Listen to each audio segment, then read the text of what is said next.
each pair of earrings has it a little bit different. It's whatever. Sometimes you just have to work with it. Okay, so now I'm going to compare. So I need to spiral it in just a little bit more curve.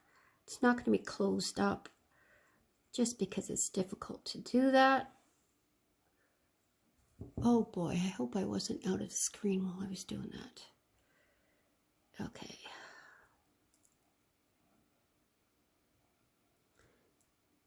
There. And now, I'm checking the size of the circles again, and yes, they're okay, because I virtually did the same thing to both, and they're looking pretty good. And now they're ready for the ear wires to be put on. And I'm going to measure these two to see if they varied in length. I don't think the size of the circle is going to affect the length of the earrings too much.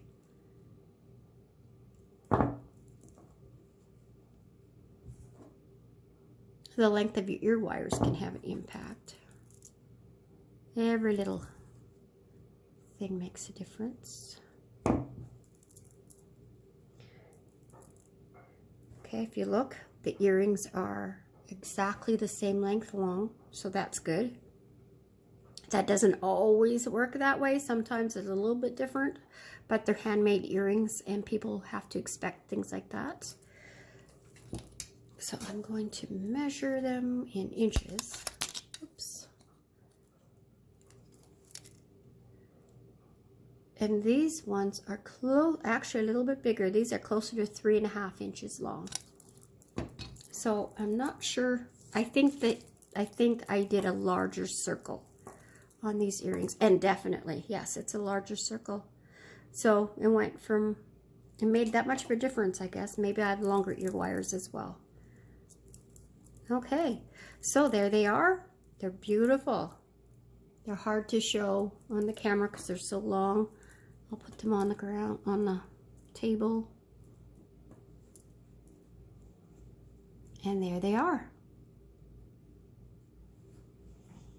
Oh, get them centered. There you go. Thank you for joining me in this video. I hope you enjoyed it, and I hope you have fun making them. God bless to all of you, and we will see you in the next one. And thank you, Beebeecraft, for the beads. Bye for now.